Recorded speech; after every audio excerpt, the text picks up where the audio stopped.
Hi, I'm Jennifer Smith. And I'm Melva Jones. And we are Women's Health in Black and White. I'm going to talk to you today about the menstrual cycle. We have talked in previous videos about parts as parts and the way the woman's body is made. And then Melva covered for us puberty and talked about the menstrual cycle. And that is when the menstrual cycle begins, is puberty. Most of the time a woman's going to begin her period, start having a period, somewhere between 9 and about 16. Earlier, if you're exposed to a lot of hormones in your food, we're seeing that happen a lot. Later, if you're very, very, very athletic, or if you have maybe an eating disorder, low birth weight can cause the menstrual cycle to begin later. Mine came right on time. I did not have low body weight. There are 2 cycles to the menstrual cycle. It's way more complex than just I bleed every month. There's a lot going on. So there's the ovarian cycle, which is what your ovaries are doing. And then there's the endometrial cycle, which is what's happening in your uterus. And the ovarian cycle is actually guiding the uterine cycle. So in the ovarian cycle, there's 3 phases. There's the follicular phase where the eggs are being developed. There's the periovulatory phase where the egg is being released. And then there's the luteal phase where the ovary is telling the uterus what to do to maintain a pregnancy. In the endometrium, in the uterus, what's happening is building up, maintaining, and then shedding of that thick lining where the baby would grow. Our fabulous book, The Facts of Life, does this really cute visual aid to show the egg leaving the ovary, traveling along the fallopian tube, and then into the uterus. We'll do it one more time so you can watch. It starts here, travels up the fallopian tube, and into the uterus. So what can mess up your cycle? Cycle questions come all the time. We get cycle questions on an almost daily basis at the office. Well, I'm late, why? And there's a whole bunch of reasons why. Obviously the big one is pregnancy. It's entirely possible that you're pregnant. Breastfeeding can make you miss cycles. There's something called lactational amenorrhea, which means you may not have a period while you're nursing. Now, please don't consider this birth control unless you want Irish twins. Low body weight, like I said, could delay or make you skip a cycle. So if you're exercising and you're getting really physically fit, you may notice that your periods become irregular. And certainly if you have an eating disorder and you're very, very thin, you may notice that your periods are irregular. PCOS, polycystic ovarian syndrome, can cause irregularities in your menstrual cycle. Premature ovarian failure, which is when you stop having cycles before the age of 40. It's like your ovaries just stop working. That's definitely a cause of missed periods. Pelvic inflammatory disease, which is a sexually transmitted disease that has been allowed to become out of control, and it can cause scar tissue and damage to the ovaries. Uterine fibroids, which don't make you miss periods. They do the opposite. They make your periods longer and heavier and quite horrible. Stress can make you be a few days late. If you miss a period by a few days, don't freak out and buy out the dollar store from their pregnancy tests. You could just need to give it a few days. And of course, age. I'm 46 now. My reproductive cycle is beginning the downregulation process, and everything is much more irregular, and that's perfectly normal. So let's talk about 28 days in the life. Day 1 of your period, you're bleeding. Your period has begun. If anyone ever asks you for the first day of your last normal period, this is the day they want. Yeah. I don't want to know when it ended. I want to know when it started. You're going to bleed for 4 to 8 days. Some women bleed less. We don't like those women. Some women bleed more. We feel really bad for those women, but 4 to 8 days is sort of average. During that time period, a lot of women will feel feelings of depression, irritability. This is the only time in any human's life when you bleed and no one talks about it. Yeah, right.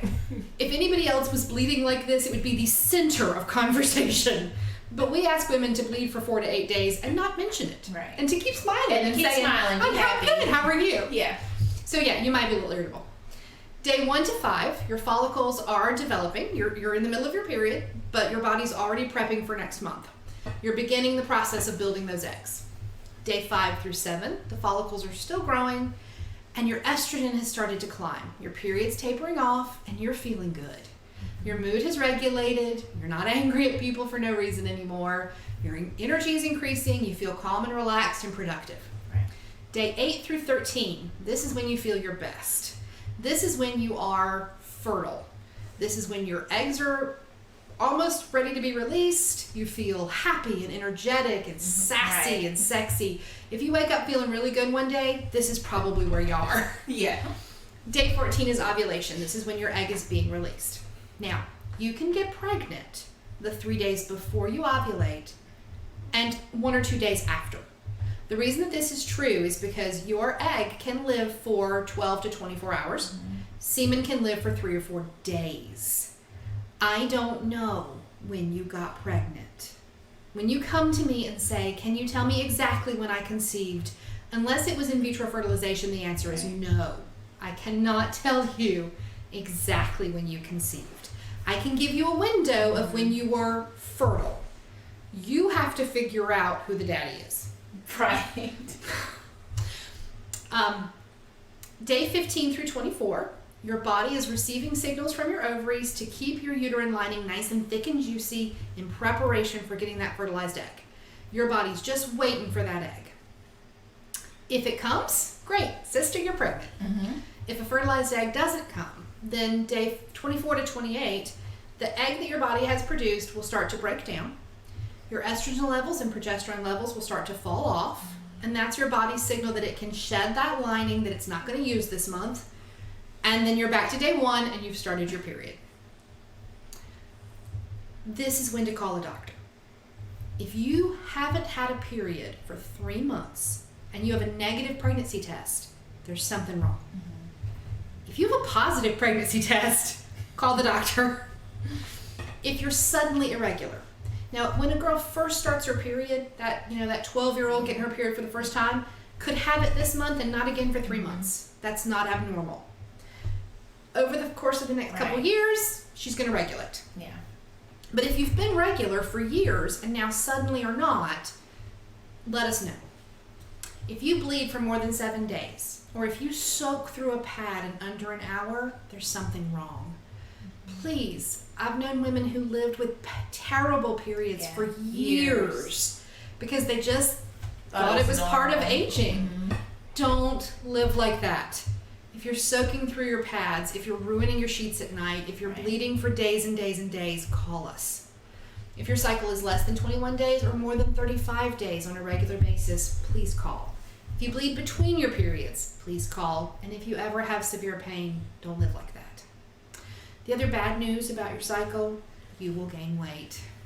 I'm sorry. I know everybody's trying not to gain 40 pounds during COVID, but you're going to gain 3 to 5 during your cycle. It just happens. Our appetites change, our cravings change, and we bloat. And that's how it is. I did a quick review this week of period trackers because I think they're great. Yeah. I get very helpful. I get very frustrated when I ask a woman who is pregnant when her last period was, and I get maybe June. Yeah. This is so nice, and there's a wealth of information that can be tracked. So here, I'm going to just run down some quickly.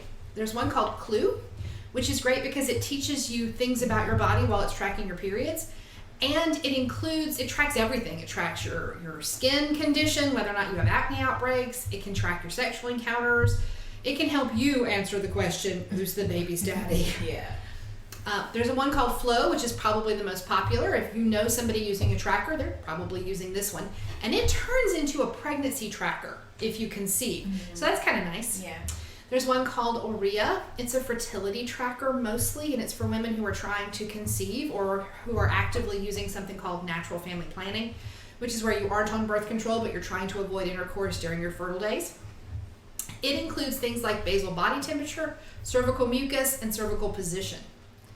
There's an app called Eve by a company called Glow, which tracks things like not just fertility, but what you're doing in the gym and whether your sex life is satisfying. It tracks a whole bunch of different factors for your health. One called Magic Girl that I discovered during this research period, which is geared just towards teenagers, and I liked it a lot.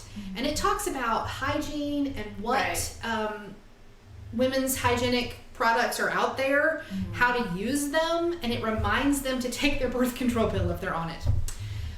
The one that's top on Google is called the Period Tracker. I thought it was a little clunky when I played with it, but there it is. There's something called MyFlow, which works really well with people who are perimenopausal or have really irregular cycles, because a lot of these trackers are based on a 28-day cycle. And if you don't have that, they don't work as well for you, but this one is geared specifically to people who may not have regular cycles. There's one called Cycles, which I thought was interesting. It's very customizable, and it has an app that you can put on your partner's phone. Awesome. So he gets notifications when you might be feeling extra stabby. There's one called Cycle Tracker, which works for your Apple Watch. Everybody seems to have that. And then there's another one that was notable because it was very elegant. It doesn't look like a period tracker, and you can customize it to give you updates that say your period is due today, or to just send you a reminder that you have an upcoming event, which I thought was nice if you want to be discreet. Right. If you have any app that you're using and you really love it, I would love it if you would tell us about it, or just check in with us on our social media. Right. You can talk to us on Facebook or Twitter or Instagram. We would love it if you would like, comment, and subscribe, and keep coming back. We're going to keep making these videos as long as people are interested. See you later.